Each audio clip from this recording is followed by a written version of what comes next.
given a very clear instructions that no tea or biscuit will be given without my acknowledgement.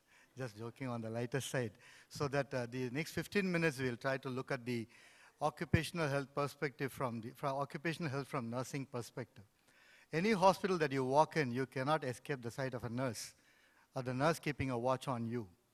As we care, as we monitor, sometimes I probably think that nurses are the non-mechanical closed-circuit TV, okay, keeping a watch on every aspect of the care that goes in. So in a hospital where there are high potential infections, potential threats, potential things that can happen with relation to occupation, a nurse certainly plays a very significant role, especially in the field of occupational health nursing. Now, I find there are organizations which are exclusively having occupational health nursing associations and academies and things like that. And the most important thing is we do not escape. At any point, you may have an injury. It can be within the healthcare system. It can be external. It can be like, like biometric, what has been looked into that. Now, what is work and health is the basic thing that we need to look at. One thing we look at is an essential human activity that occupy a considerable part of a person's waking hours. It's very interesting that I do not know how many of you seated over here still thinking back of your department back home more than your home. Many times we get back home, 8 hours we work over and get back home and keep thinking about the department up and down, what happened, who's there and who's not there, more than who's not there than who's there, things like that. So it takes a lot of your time. So that certainly not only put your psychosocial stress, but there are many other factors that work on that. Can be a stimulating, but also it can be stimulating as well as rewarding. It can significantly contribute to stress in our work environment by virtue of the work that we do or by virtue of the people that we interact in the work.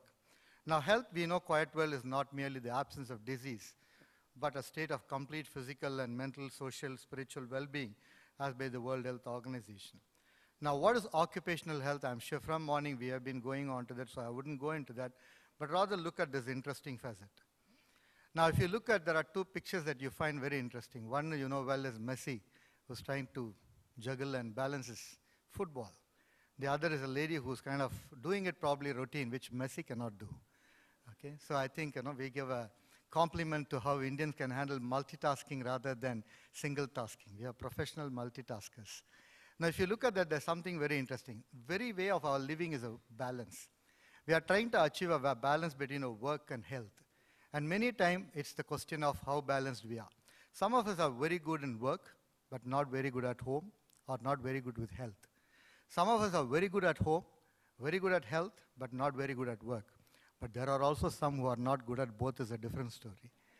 Okay? So the very idea of balancing between the two is most important aspect of an occupational health.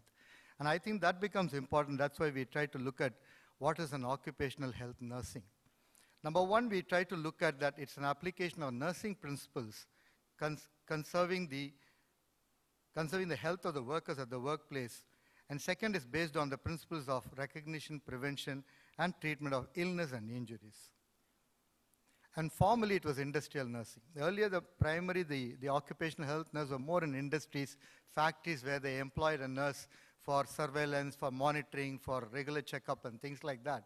Slowly, the frame returned to an occupational health per se as a specialty. Now, what are the primary objectives? When you look at objectives, number one would be health monitoring. One of the important roles an occupational health nurse will play is maintenance and promotion of workers' health and working capacity. This becomes very important because somebody has to do a monitoring when multidimensional aspect of health is being looked at. So that's one key role that is being played by the occupational health nurse. The second one is the improvement of working environment and work to become conducive to safety, which is the work site visit. For the 2 days I've been working a review of literature on my work site for my PhD, so I got a little worked up on that. Work site visit, so on ground, it's not somebody who sits in an office and monitors. You are on ground in the clinical area to look at what goes on and keeping a watch and surveillance on that. There was one occasion, one clinician had left a needle which has not been dropped into an appropriate container. He had left it on the slab and gone back home after duty. The nurse who identified that called him back. He had gone 20 kilometers off back to his home. She called him back to come back, pick up the needle and put it back. And he came back, picked up the needle, 20 kilometers drive back, picked up the needle, put it in the container. This is in Australia. That's just an information about Australia, nothing else. The very point is that the very important aspect of that is that on the ground, this is very important when it comes to occupational health nurse. The third is the most important, which is health education. The reason why I call that very important is today, the marketing technology is such that we are highly influenced by the marketing methods of information than our methods of health education. Our methods of health education are way back. We are not reaching out to the people to create an awareness of an occupational health. Like I was really amazed listening to Dr. Anil concerning the nose picking. Now, I was really looking at how much a disaster, I work in disaster, so how much a disaster nose picking. So I have decided from now onwards not to pick my nose and ask my wife to pick my nose. The scope of our occupational health nurse practice is mainly towards prevention of occupational injuries, prevention of occupational illness, reducing workplace hazards, promotion of workers' health, and restoration of workers' health. Now, what do we mean by occupational injury and occupational illness? There are two different concepts. Now, many times we are more concerned about the occupational injury, not concerned about the occupational illness, like what Dr. DJ Sir was saying a few minutes back. It's about how we fail to see, which may be right around us. But injury is quite obvious. I work in the trauma care setup. We are always very cautious when a patient comes with significant trauma, with excessive blood. I do not worry about that because you will certainly do your personal protective equipment because you can see the blood and it's a bit gory and you will certainly protect. But it's the little person who comes with a small bruise in the hand is where we go neglecting. Because we feel that's a very small thing, it may not touch us, it may not reach us and we get little worried about it. That's why in our department we always say, we have a dictum where we say that treat everyone biohazard until proven otherwise.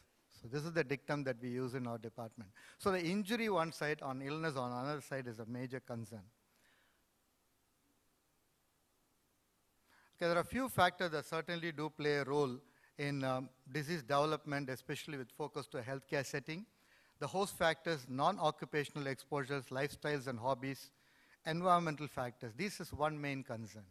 I'm sure that there will be a talk tomorrow on the back school and things like that, and on our ergonomics and our body mechanics in our work environment, how cautious we are in our handling the equipment. Because most of them, one of the important things that we need to learn whenever we are talking about occupational health is that it's a habit.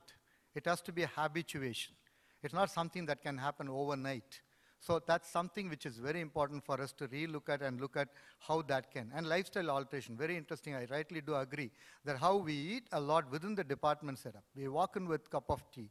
We walk in and quite a number of things can be picked up. We certainly do. I'm happy that we are not eating something from the patient's bedside as well. Inherent properties of the agent, exposure level. One key thing that we can say is the sound level, the audio levels. Very interesting. If you look at in CMC, in emergency department, we have a triage. Now, right opposite is the main road. It's the road where all the vehicles pass through. So it's very difficult to auscultate a patient or even to check a BP because the audio level is so high onto that. And it's so not only that, you find everywhere. In Chennai, if I'm not mistaken, I was in a hotel. I don't want to say the name of the hotel because it looked like I'm sponsoring that hotel. It's a good one. I was in the hotel. It was a North Indian cuisine where it was purely vegetarian. It was very interesting. They had the big thali. And there are around 100 people seated over there. And there is absolutely no sound except we munching the food. The people who are serving are all doing sign language. They're saying like this. They're saying table 3, 2. 2 means this lassi, jalebi. 3 means jalebi. So it's just, there's nobody shouting jalebi, masala dosa, nothing like that is going on. He shows 4, that's table 4, 3, jalebi. So I wanted to get up, say 5 jalebi. It's a different story. Okay.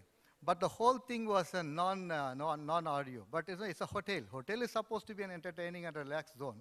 But they are keeping the sound level so low. But hospital is supposed to be the low sound level. I do not know, way back we had something called BRADMA in our system. I do not know how many of us know of BRADMA.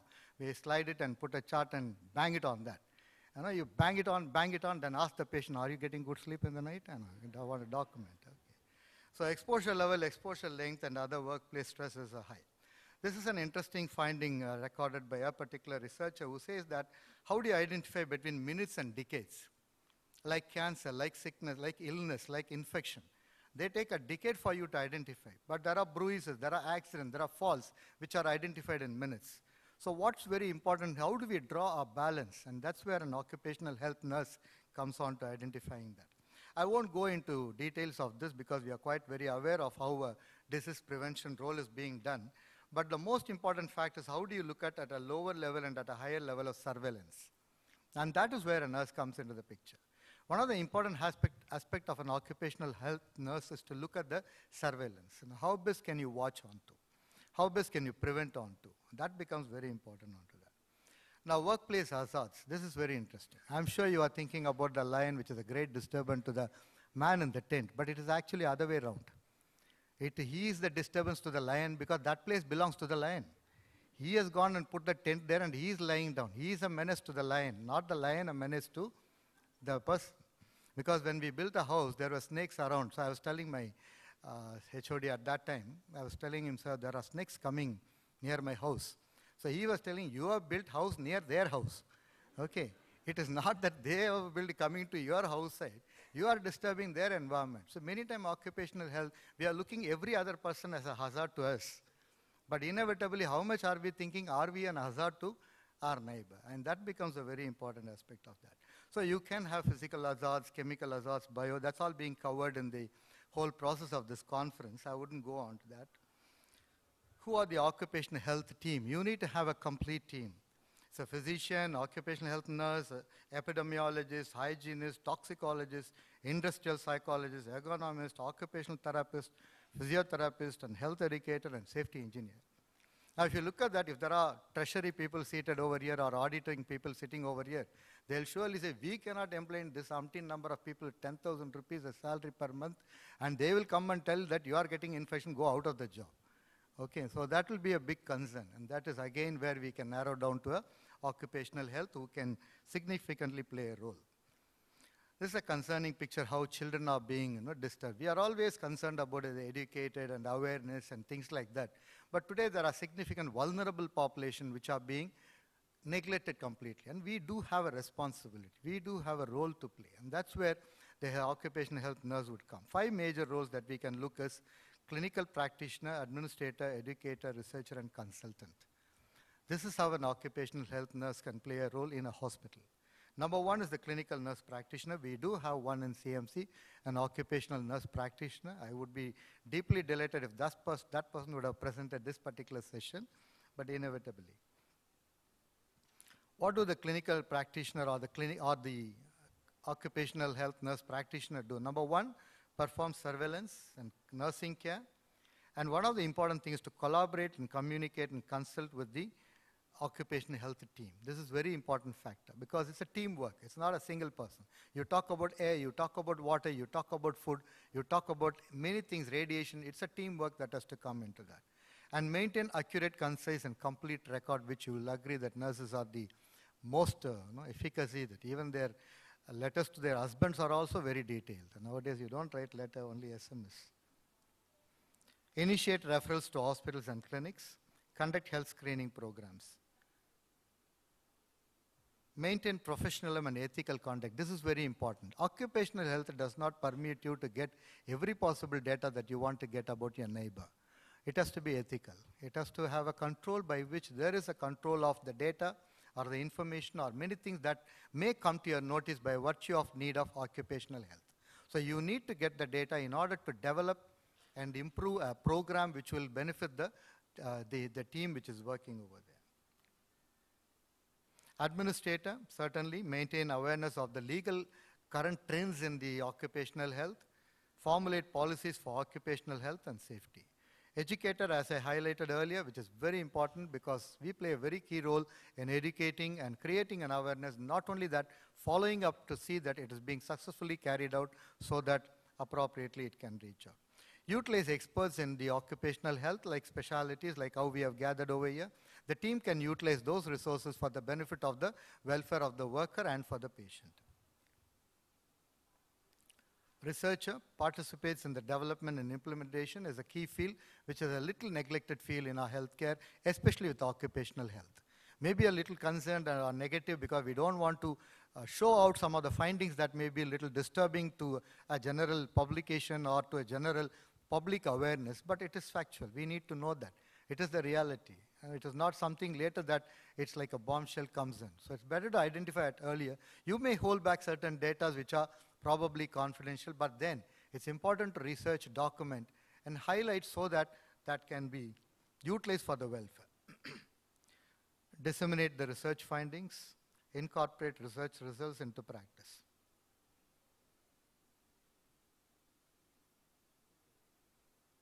I think it is self-explanatory that when I said getting more sleep would help reduce stress, I meant at home, not at work spot. Many a time I think we learn a lot to take it to others rather than not take it to us. So I trust this conference, what we learn on occupational health per se and occupational health nursing per se would be something we take it for our own profession that will benefit. Finally, a consultant, a nurse, occupational health nurse can be a consultant, offer needed guidelines of occupational safety. And to conclude, this is the final statement to say that occupational health nurse to provide healthcare with accountability, respect for human dignity, self-worth, and to consider the ethical, spiritual, and cultural and corporate sensitivities. So combining all this together, an occupational nurse can effectively bring into shape a surveillance, monitor, care, educate, research, and consultate, and make your workplace a pleasant and a happy place. Thank you very much.